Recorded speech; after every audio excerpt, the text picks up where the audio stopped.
యెషయా గ్రంథం 32వ అధ్యాయంలో దాదాపుగా దేవుని బిడ్డరా ఈ 21 దినాలు ఎక్కువగా ఇదే అంశమును మనం ధ్యానించుకోబోతూ ఉన్నాం. ఇందులో ముఖ్యమైన సబ్జెక్ట్ ఏంటంటే ఆనంద గృహము. 32వ అధ్యాయము 13వ వచనం. ఆనందపురములోని ఆనంద గృహములన్నిటిలో మొండ్ల తుప్పలను బలురక్కసి చెట్లను పెరుగును. చాలా దేవుని బిడ్డలారా, ఊరు పేరు ఏంటి చెప్పండి? ఆనందపురము. ఇంటి పేరు ఆనంద గృహము. ఆనందపురములో ఏమున్నాయి? ఆనంద గృహాలే ఉన్నాయి. ఆనంద గృహంలో ఆనందం తప్ప అన్నీ ఉన్నాయి. మీకు అర్థమైంది అనుకుంటున్నా. ఆనందం తప్ప అన్నీ ఉన్నాయి.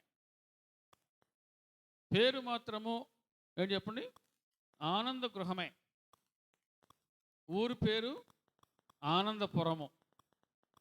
కానీ ఆనందపురములో ఆనంద గృహం ఉంది, ఆనంద గృహాలు ఉన్నాయి. ఆనంద గృహాల్లో ఆనందం తప్ప అన్నిటికీ చోటు ఉంది. అర్థమైంది అనుకుంటున్నా. గట్టి చేద్దాం హల్లెలూయా. ఆనంద గృహములన్నిటిలో మొండ్ల తుప్పలో బలురక్కసి చెట్లు పెరుగుతాయి. దేవుని బిడ్డరా, చాలా చాలా విచారకరమైన విషయం ఇది. ఈ కడవరి దినాల్లో ఇదే మన కంటికి కనిపిస్తూ ఉంది. చేతి నిండా పని ఉంది, జేబు నిండా డబ్బులు ఉన్నాయి. అసలు ఎంత ఆనందంగా ఎంత సంతోషంగా గడపాలో, కానీ వాటికి బదులుగా కుటుంబాల్లో మొండ్ల తొప్పలు పెరుగుతున్నాయి, బలురక్కసి చెట్లు పెరుగుతున్నాయి. ఇది ఆ కాలమే. ఇది ఆ కాలమే. ఏ కుటుంబం ఏ గృహమో ఎప్పుడు పటాపంచలు అవుతుందో చెప్పండి, అర్థం కావట్లా. ఏ గృహం ఎప్పుడు ఏ విధంగా మారిపోతుందో కూడా అర్థం కావట్లా. ఏ గృహంలో ఎప్పుడు తుఫాను చెలరేగుతుందో కూడా అర్థం కావట్లా. దేవుని బిడ్డలారా, పేరు గొప్ప ఊరు దిబ్బ అన్నట్టుగా ఉంటుంది కొందరి జీవితాలు. పేరు గొప్ప చెప్పండి, ఊరు దిబ్బ. దేవుని బిడ్డలారా, ఊరు పేరు ఆనందపురము, ఇంటి పేరు ఆనంద గృహము. ఆనంద గృహములో ఆనందం ఉండాలి, కానీ ఆనందానికి బదులుగా మొండ్ల తుప్పలు పెరుగుతూ ఉన్నాయి. ఏమైందంటావు? అప్పుడప్పుడు టీవీలో ఒక యాడ్ వచ్చేది, ఈ నగరానికి ఏమైంది అన్నట్టుగా. నీకు అర్థం కాదు, ఈ నగరానికి ఏమైంది అన్నట్టుగా. దేవుని బిడ్డలారా, ఇప్పుడు ఈ చివరి దినాల్లో కుటుంబ వ్యవస్థ మొక్కలైపోయే కాలం ఇది. మొక్కలవుతూ ఉంది.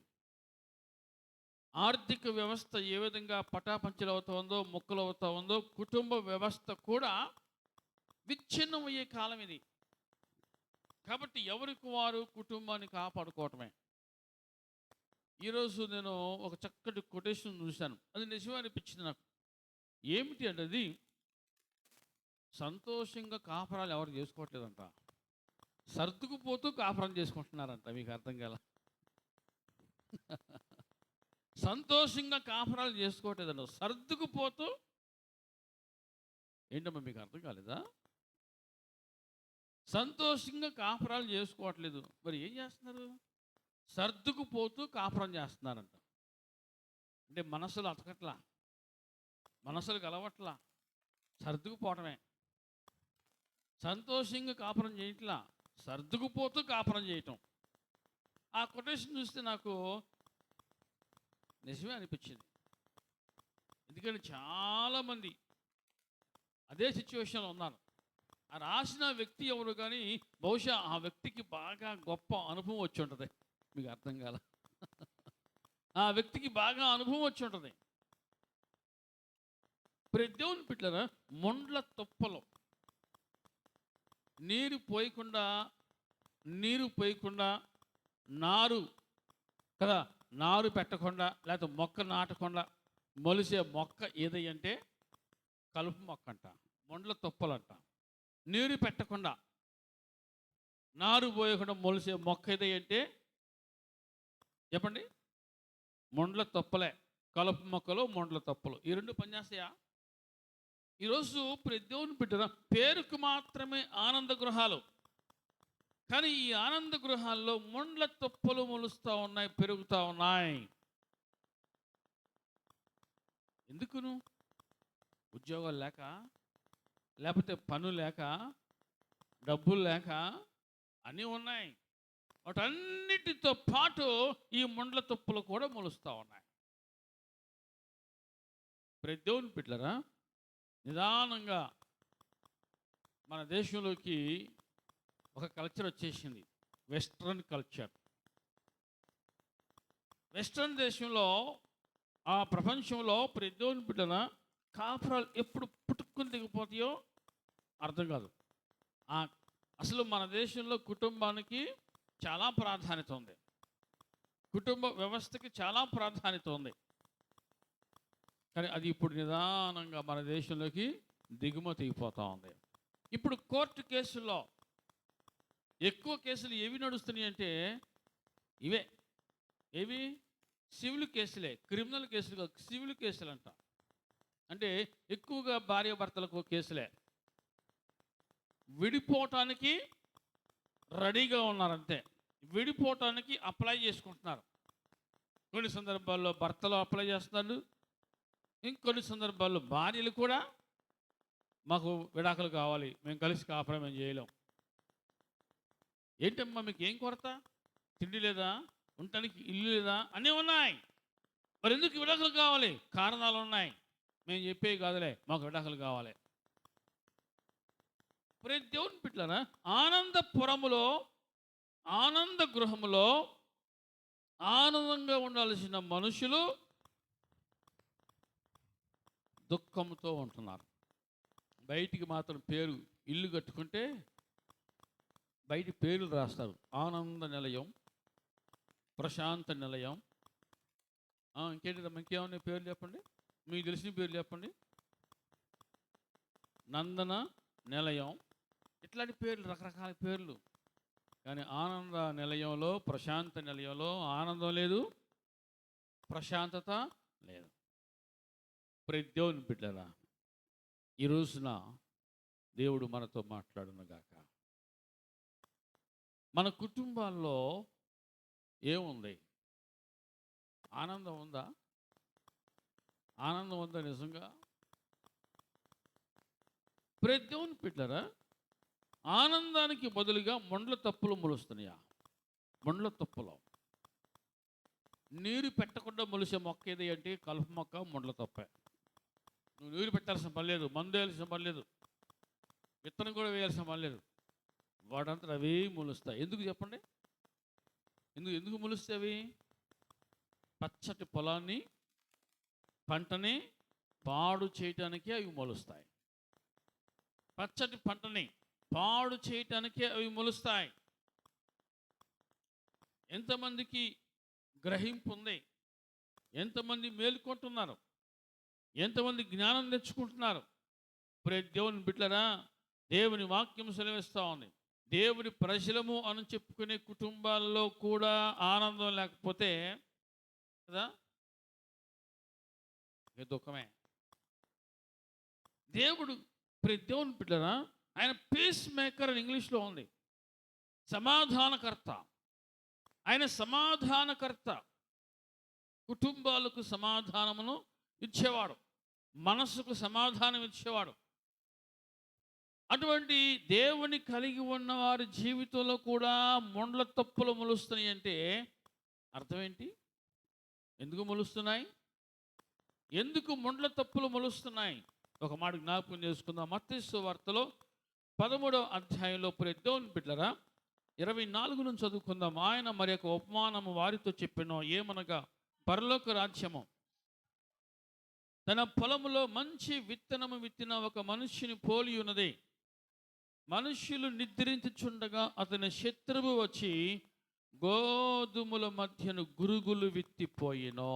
ఇది నిద్రిస్తూ ఉన్నప్పుడు, మత్తులో ఉన్నప్పుడు, మైకములో ఉన్నప్పుడు దేవుని బిడ్డలారా శత్రువు వాడి పని వాడు చేసుకుంటూ పోతున్నాడంట. అజాగ్రత్త. దేవుని బిడ్డలారా అజాగ్రత్తగా నువ్వు ఎప్పుడైతే ఉంటావో అక్కడ జరగరాని నష్టము జరిగిపోతా ఉంది. పచ్చటి పంటలో గురుగులు మొలకెత్తుతూ ఉన్నాయి. శత్రువు వచ్చి గురుగులు విత్తిపోతూ ఉన్నాడు. ఎందుకు విత్తిపోతున్నాడు? నిద్రపోతున్నారు. మనుషులు నిద్రించుచుండగా అని వాక్యంలో. దేవుని బిడ్డలారా మత్తులో ఉన్నప్పుడు, మెలకువ లేకపోతే జరగరాని నష్టము జరుగుతూ ఉంటుంది. తర్వాత అంతా అయిపోయాక చేతులు కాలేక చెప్పండి ఆకులు పట్టుకోవటం, దేవుడు నాకు అన్యాయం చేసి అనుకోవటం, దేవుడు నాకు నష్టం చేసి, దేవుడు నీకు అన్యాయం చేయడం, దేవుడికి నష్టం చేయడు. నువ్వు ఎప్పుడైతే ఈ లోకం అనే మత్తులో, ఈ సంపద అనే మత్తులో, దేవుని బిడ్డలారా ఒక్కొక్కరు ఒక్కొక్క రకమైన మత్తు ఉంటుంది. ఈ మత్తులో ఎప్పుడైతే నువ్వు ఉంటావో అప్పుడే శత్రువు వచ్చి నీ జీవితంలో, నీ ఆనంద గృహంలో గోధుమలకు బదులుగా గోధుమల మధ్యలో గురుగులు నాటిపోతాడు. గురుగులు అవి మొలకెత్తుతూ ఉన్నప్పుడు దేవుని బిడ్డలారా పచ్చటి పంట, గోధుమ పంట పాడైపోతూ ఉంటుంది. గోధుమ పంటలు దేవుని బిడ్డలారా అంటే ఎప్పుడైతే ఈ ముండ్ల తుప్పులు మొలుస్తూ ఉంటాయో, అందుకని ఇక్కడే మనం చూస్తున్నాం మత్తయి సువార్త 13వ అధ్యాయంలో 21 నుంచి చూద్దాం. అయితే అతనిలో వేరు లేనందున అతడు కొంతకాలం నిలుచుని కానీ వాక్యము నిమిత్తము స్థిరమైనను హింస అయినను కలుగుగానే అభ్యంతరపడును అని చెప్పి, ముండ్ల పొదలలో విత్తబడిన వాడు వాక్యము వినువాడే గాని ఐహిక విచారమును, ముండ్ల పొదలలో విత్తబడిన వాడు ఏం కలిగి ఉన్నాడంట? ఐహిక విచారము, ధనమోసము, ఐహిక విచారం. దేవుని బిడ్డలారా ఆనందపురములో ఆనంద గృహం ఉంది, కానీ ఆనంద గృహములో ఆనందం లేదు. మరి ఏముంది? ఐహిక విచారం. ఐహిక విచారము. ఈరోజున ఎంతమందికి ఈ విచారం లేకుండా ఉంది చెప్పండి? విచారం లేని వాళ్ళు ఎవరు ఉన్నారా? ముండ్ల తుప్పలు నిన్ను అణిచివేస్తున్నాయి. ఏంటి ఆ ముండ్ల తుప్పల పేర్లేంటి? ఐహిక విచారము, ధనమోసము. దేవుని బిడ్డలారా నీవు ఆనందపురములను ఉన్నావు, మంచి గృహంలోనూ ఉన్నావు, కానీ ఆనందాన్ని పొందుకోలేకపోతున్నావు, ఆనందంగా జీవించలేకపోతున్నావు. కారణం ఏంటంటే నీకు ఐహిక విచారం సొంతంగా ఉంది, నీ ఆస్తిగా ఉంది ఐహిక విచారం. ధనమోసము నిన్ను అణిచివేసేవిగా ఉన్నాయి. అర్థమవుతుంది అన్నవాళ్ళు చెప్పండి హల్లెలూయా. దేవుని బిడ్డలారా ఎప్పుడైతే మనుష్యులు నిద్రిస్తూ ఉంటారో శత్రువు వచ్చి గోధుమల మధ్య గురుగులు విత్తిపోయినట్టుగా ఆనందంగా ఉండాల్సిన మనిషి జీవితంలో ఏదో ఒక కారణాన్ని బట్టి, ఏదో ఒక సమస్యను బట్టి ఐహిక విచారం అనే ముండ్ల తుప్ప మొలుస్తూ ఉంది. ప్రార్థన చేస్తూ ఉన్నా, దేవుని సన్నిధికి వెళ్తూ ఉన్నా, నువ్వెందుకు నిజమైన సంతోషాన్ని అనుభవించలేకపోతున్నావు అంటే ఐహిక విచారం నిన్ను అణిచివేస్తూ ఉంది. ఐహిక విచారమును నువ్వు జయించుదుగాక. ఆనందపురములో, ఆనంద గృహములో ఉన్న నీవు ఆనందంగా ఉండాలి అనేది దేవుని యొక్క చిత్తం, దేవుని యొక్క కృప, అది ఆయన ప్రణాళిక. అది అందుకని ఆదికాండం 1వ అధ్యాయంలో మనం చూస్తున్నాం, 26, 27లో మనం చూస్తున్నాం, మీరు ఫలించి అభివృద్ధి పొందండి, విస్తరించండి, భూమిని నింపండి, భూమిని ఏలండి అంటాడు. మీరు ఫలించండి అని వారిని ఆశీర్వదించాడు దేవుడు. మీరు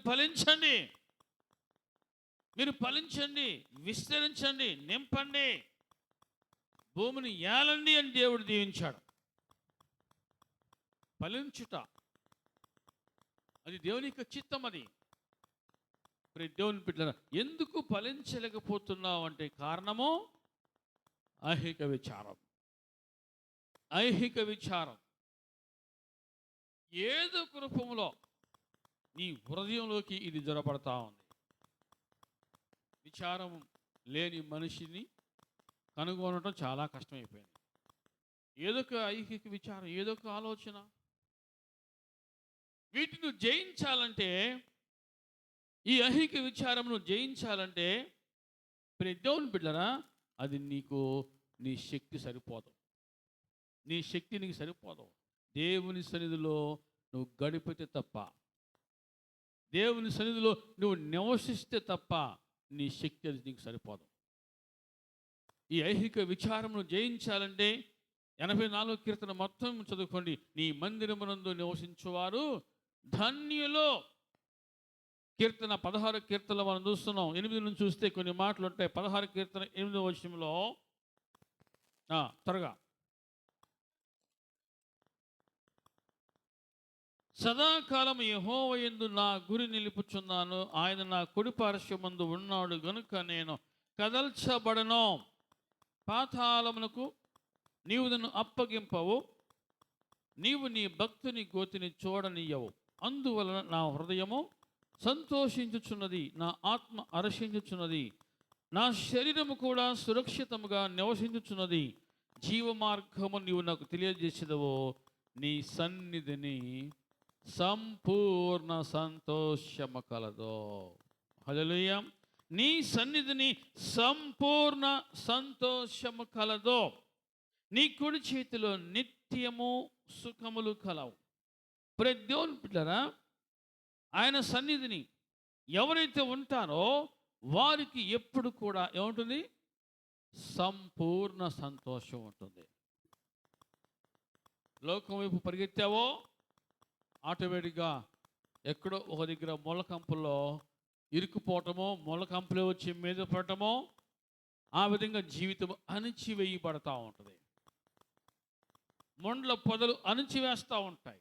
లోకం వైపు పరిగెత్తదో, లోకం వైపు చూడద్దు అని వాక్యము హెచ్చరిస్తా ఉంది.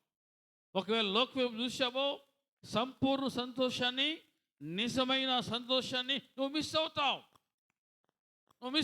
దేవుని సన్నిధిని నువ్వు ఎప్పుడైతే మిస్ అవుతావో ఆటోమేటిక్గా నువ్వు సంపూర్ణ సంతోషాన్ని కూడా నువ్వు మిస్ అవుతావు. అర్థమవుతుందన్నాను వాళ్ళు చెప్పండి. హల్లెలూయా. దేవుని బిడ్డలారా, ఈ 16 కీర్తనలో భక్తుడు అంటాడు, సదాకాలము యెహోవా యందు నా గురి నిలుపుచున్నాను. ఇది నేర్చుకోవాలి. సదాకాలము యెహోవా యందు నా గురి నిలుపుచున్నాను, అందువలన నా హృదయము సంతోషించుచున్నది. హృదయానికి సంతోషం కావాలి. హృదయానికి నిజమైన సంతోషం కావాలి. దేవుని బిడ్డరా, మనస్సును చంపుకుంటూ జీవించాల్సింది, మనస్సును బతికించుకుంటూ జీవించాలి. దేవుని నామానికి మహిమ కలుగును గాక. మనస్సు చంపుకొని నేను జీవిస్తున్నానని బతుకుతున్నా అంటారు. కాదు, మనస్సును బ్రతికించుకొని జీవముతో నింపుకొని నువ్వు బ్రతకాలి. ఇది దేవుని యొక్క చిత్తం. ఇది దేవుని యొక్క చిత్తము. కాబట్టి నీ కుటుంబంలో ఈ ముండ్ల తుప్పలు ఏ రూపంలో మొలుస్తున్నాయో వాటిని జాగ్రత్తగా నువ్వు మెలకుగా ఉండి ఏ రోజుకా రోజు వాటిని పెరికివేస్తూ ఉండు, పెరికివేయుదుగాక. ముండ్ల తుప్పలు నువ్వు నారు పోయాల్సిన పని లేదు, నీరు పోయాల్సిన పని లేదు. నారు పోయకుండా నీరు పోయకుండా మొలిసే మొక్క ఏది అంటే చెప్పండి? కలుపు మొక్క, ముండ్ల కప్ప, ముండ్ల తుప్పలు.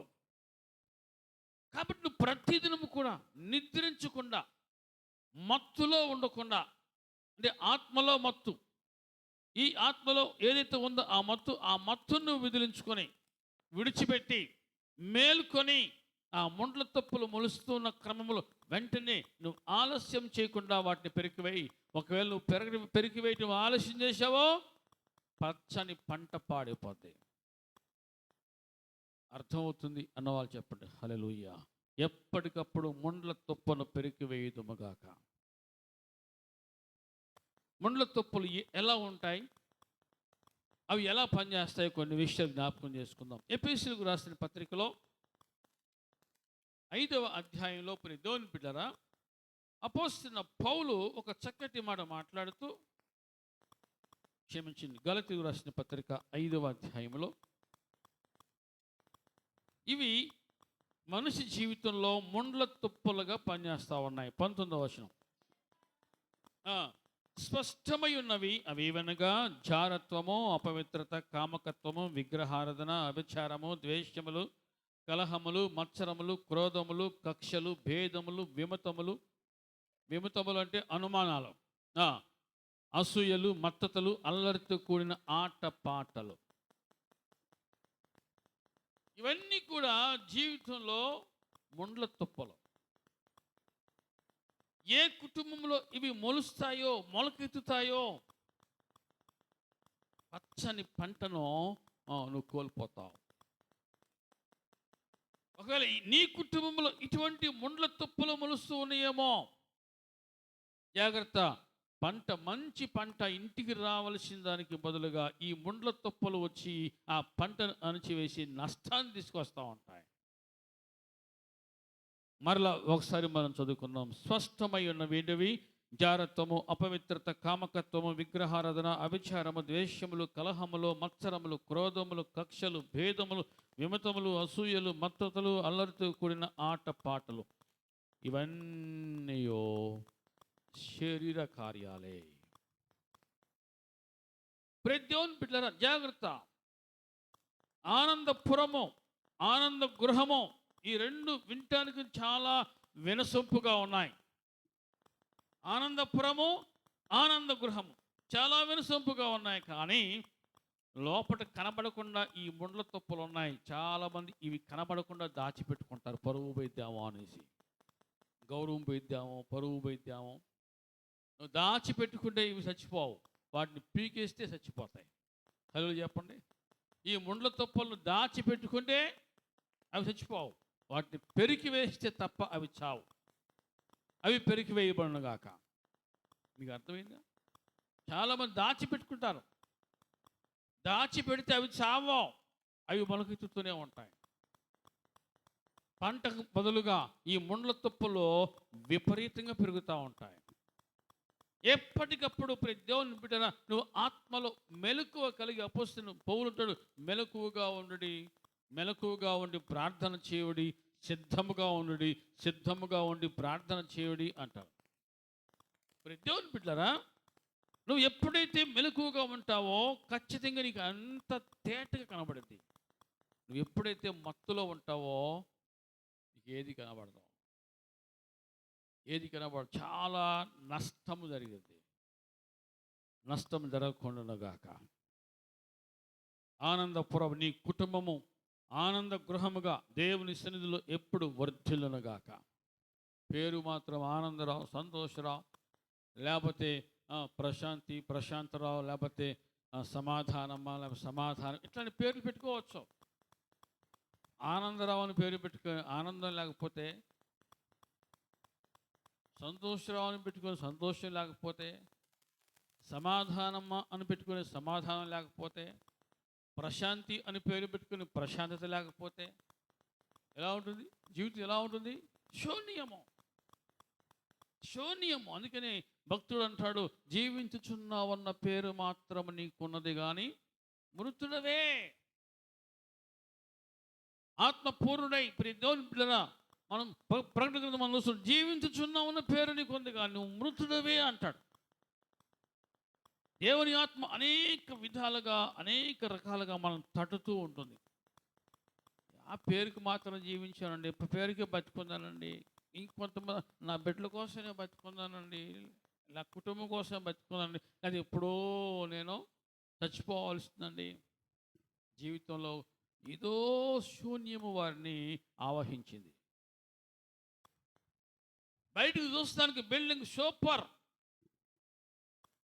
నేను ఒక ప్రాంతానికి వెళ్ళాను.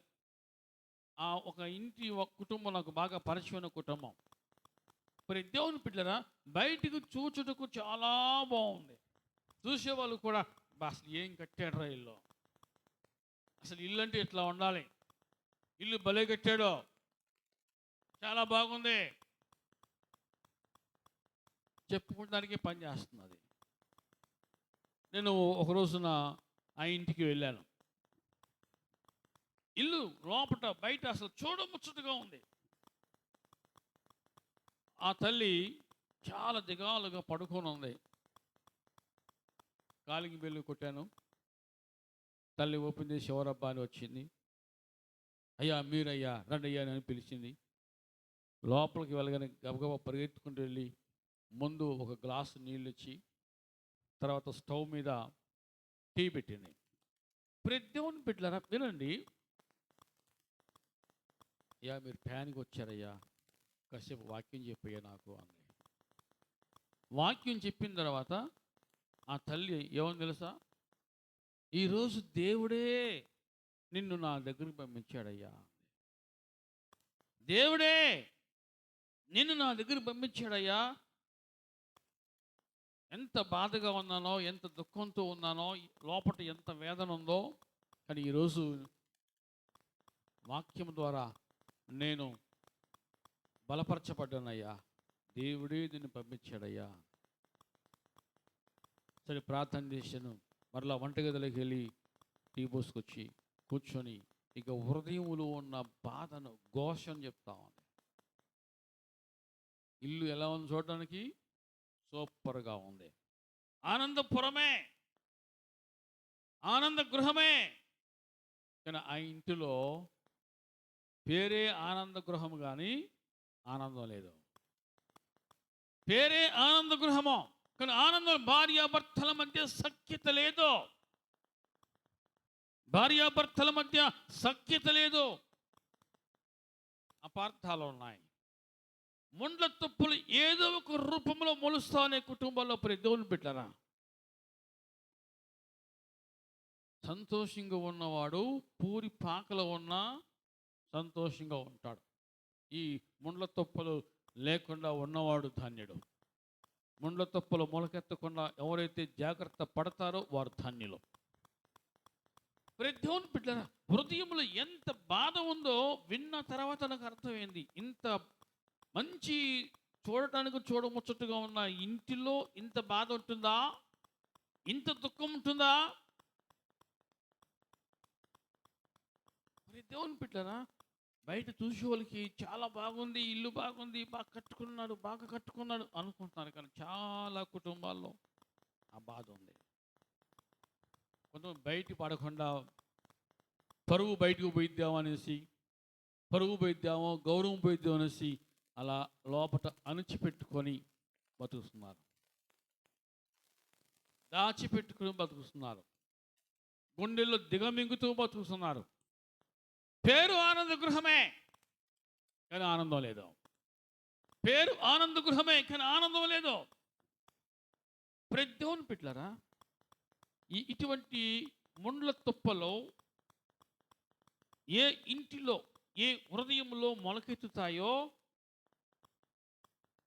ఆ ఇల్లు ఎప్పటికీ ఆనందంగా ఉండదు, ఆనందాన్ని మిసైపోతాయి. ఆ ఇల్లు సంతోషాన్ని మిసైపోతాయి. భక్తులు అందుకని దేవుని బిడ్డల లోకములో ఎక్కడ దొరకని సంతోషమో ఎక్కడుందంటాడు, అయ్యా నీ సన్నిధిని సంపూర్ణ సంతోషం కలదయ్యా. దేవుని బిడ్డరా, ఈ రాత్రి కాలమందు నువ్వేం గమనిస్తున్నావు? నీ కుటుంబంలో కూడా ఇటువంటి ముండ్ల తప్పులు ఉన్నాయేమో, జాగ్రత్త. ఆలస్యం చేయకుండా, వాయిదా వేయకుండా వాటిని త్వరగా పెరికివేయి, వాటిని త్వరగా పెరికివేయి. ఈ ముండ్ల తప్పులు తీసేయి, ఈ ముండ్ల తప్పులు తీసేయి. అవి మొలకెత్తకుండా జాగ్రత్త పడో. బిడ్డలో పనిచేయచ్చు, భర్తలో పనిచేయచ్చు, భార్యలో పనిచేయచ్చు, కుటుంబంలో ఏదో ఒక రకంగా పనిచేయచ్చు. కాబట్టి దేవుని బిడ్డలారా, ఈ ఆనందపురములో ఉన్న ఆనంద గృహములో ముండ్ల తుప్పులు మొలుస్తూ ఉన్నాయి, పెరుగుతాయి చివరి దినాల్లో అని ప్రవచనం ఏదైతే ఉందో ఆ ప్రవచనం ఈనాడు ఈ అంత్యకాలంలో, ఈ అంత్య దినాల్లో బాగా కనబడతా ఉంది, నెరవేరుతూ ఉన్నది. అటువంటి దినాలు వస్తాయనేసి. ఒక ప్రవక్త అంటాడు, పెద్ద కుటుంబాలు పాడైపోతాయి, చిన్న కుటుంబాలు చీలిపోతాయి అంటాడు.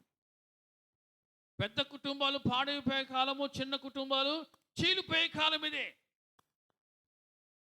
ఒక ఫిలాసఫర్ అంటాడు, ఇప్పుడున్న బంధాలన్నీ కూడా ఆర్థిక సంబంధాలే కానీ రక్త సంబంధాలు పనిచేయట్లేదంట.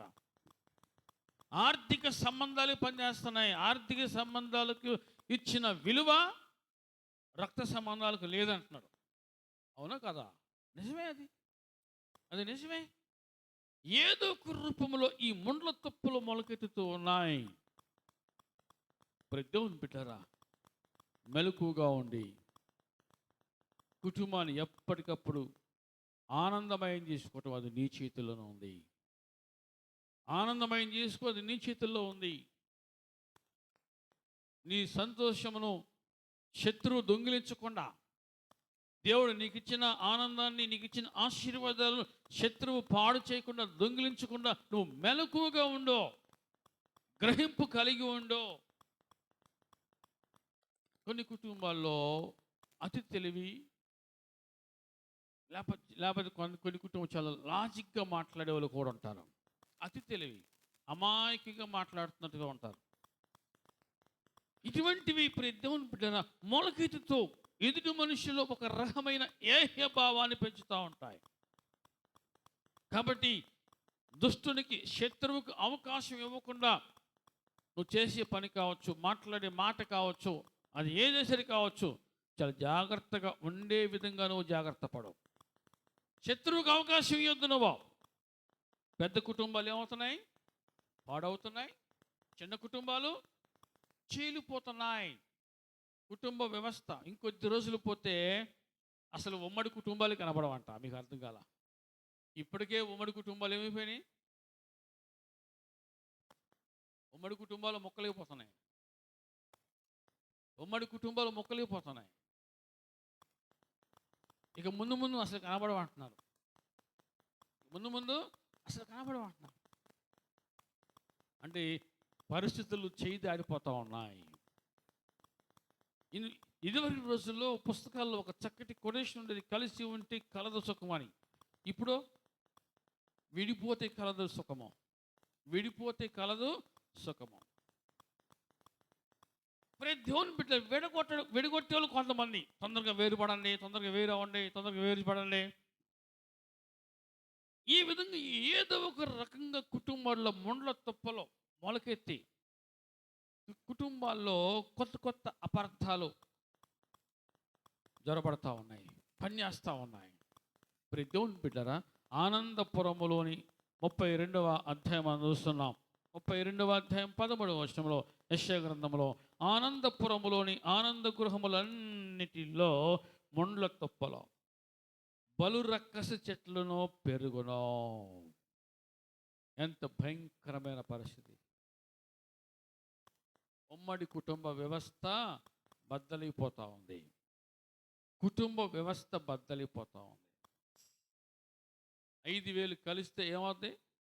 ఎప్పుడు 5,000 కలిస్తే ఏమవుతాయి? పిడికిలు అవుతాయి.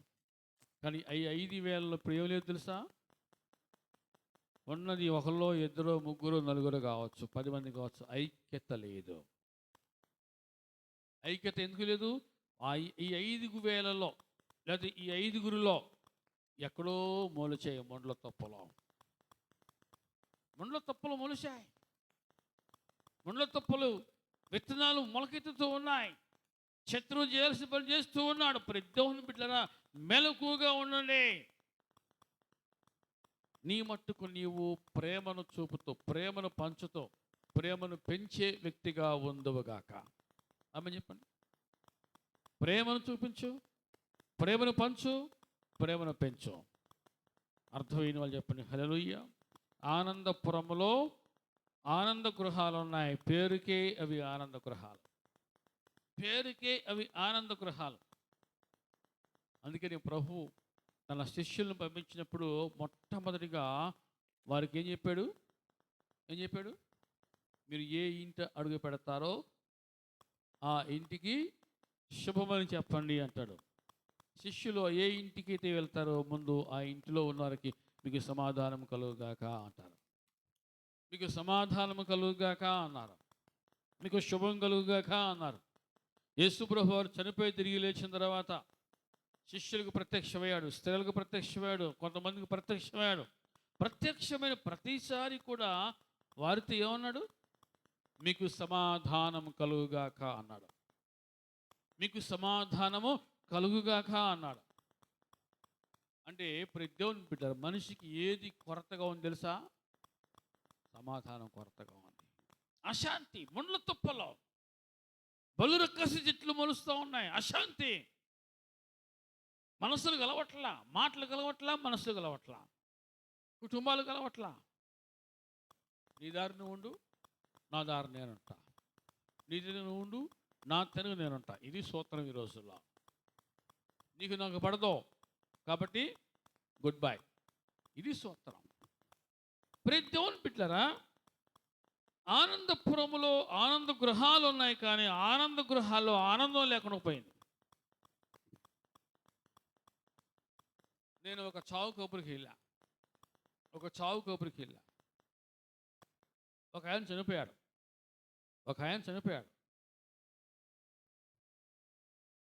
చనిపోతే కుటుంబ సభ్యులందరూ వస్తారు. ఏ ఇంట్లో అయినా సరే ఒక కుటుంబ సభ్యుడు చనిపోతే అందరు వస్తారు, అందరు బాధను వ్యక్తపరుస్తారు. ప్రతి దేవుని బిడ్డలారా, ఎంత పగో, ఎంత కోపమో లోపల. ఇటువంటి బలురక్క చెట్లు మొలిసిన చూడండి. తండ్రి చనిపోతే కొడుకు రాలా, కోడలు రాలా, బిడ్డలు రాలా. మిగతా కొడుకులు ఉన్నారు అక్కడ, నా కొడుకు రాలా. ఏంటంటే మాటలు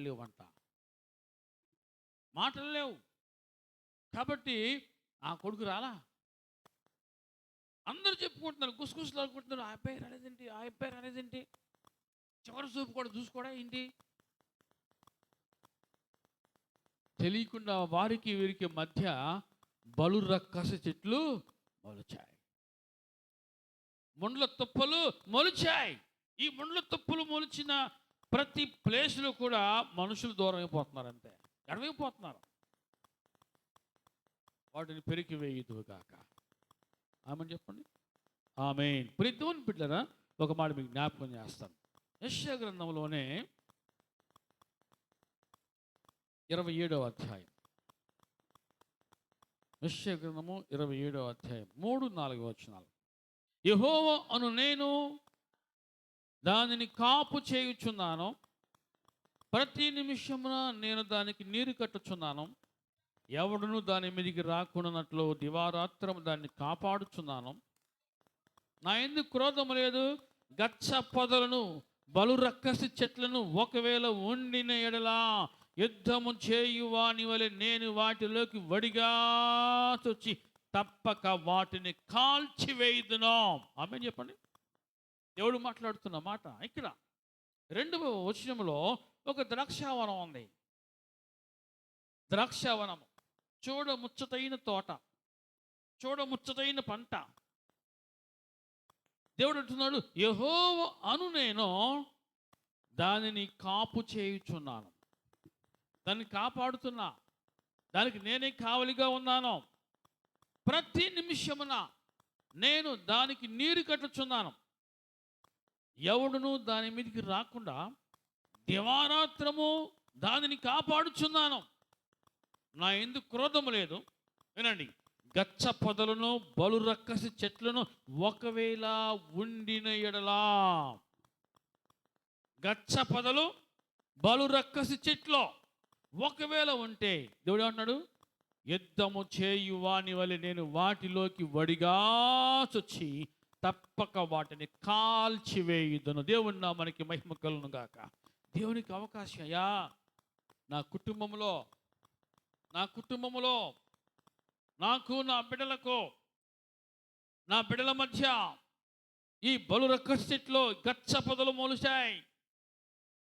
చాలా చాలా అపార్థాలు పెరిగిపోయినాయి, మా మనసులు దూరం అయిపోతూ ఉన్నాయి. కురపుతో జ్ఞాపకం చేసుకొని మాలో మొలిచిన ఈ గచ్చ పొదలు, ఈ ముండ్ల తుప్పలు, బలురక్కసి చెట్లు ఏవైతే ఉన్నావో వాటిని కాల్చివేయాలని దేవునికి మొరపెట్టి అవకాశం ఉంది దేవునికి. దేవుడు అంటాడు, యుద్ధము చేయువాని వలె నేను వాటిలోకి వడిగా చొచ్చి తప్పక వాటిని కాల్చివేయుదును. దూరమైపోయిన వారిని కలుపుతా, విడిపోయిన వారిని సమకూరుస్తా. దేవుని వాగ్దానం ఇది. దూరమైపోయిన వారిని కలుపుతా, విడిపోయిన వారిని సమకూరుస్తా, చెదిరిపోయిన వారిని పోగు చేస్తా. దేవుని బిడ్డలారా, ఈ రాత్రి కాలం ముందు నీకు నీ బిడ్డలకు ఏమైనా దూరం పెరిగిందేమో, నీకు నీ బిడ్డలకు మధ్య బలురక్కస చెట్లు ముండ్ల తప్పులు మొలకెత్తినేమో, నీకు నీ భర్తకు మధ్య బలురక్కస చెట్లు ముండ్ల తప్పులు మొలకెత్తినేమో, ఆ విధంగా అవి నిన్ను నీ భర్తను నిన్ను నీ బిడ్డలు వేరు చేస్తున్నాయేమో. దేవునికి మొరపెట్టయ్యా, నా కుటుంబంలో మొలిచిన ఈ ముళ్ళ తప్పులను కాల్చివేయ్యా, ఈ బలురక్క చెట్లను కాల్చివేయి, ఈ గచ్చ పొదలను కాల్చివేయి, నువ్వు వాగ్దానం ఇచ్చావయ్యా అని దేవుని దగ్గర బతిలాడుకుంటే దేవుడు ఖచ్చితంగా ఆ పని జరిగిస్తాడు, జరిగించునుగాక. ఆమేన్. ఆనందపురములో ఏమున్నాయి? ముండ్ల తప్పులో, బలురక్క చెట్లో సంతోషం లేకుండా చేస్తూ ఉన్నాయి, మనశ్శాంతికి దూరం చేస్తూ ఉన్నాయి, మనశ్శాంతి లేకుండా చేస్తూ విడదీస్తూ ఉన్నాయి, కక్షలు పగలు పెంచుతూ ఉన్నాయి. అవి కాల్చివేయబడునుగాక, అవి కాల్చివేయబడునుగాక. ప్రార్థన చేసుకుందాం, మోకరించండి. ప్రార్థన చేసుకుందాం.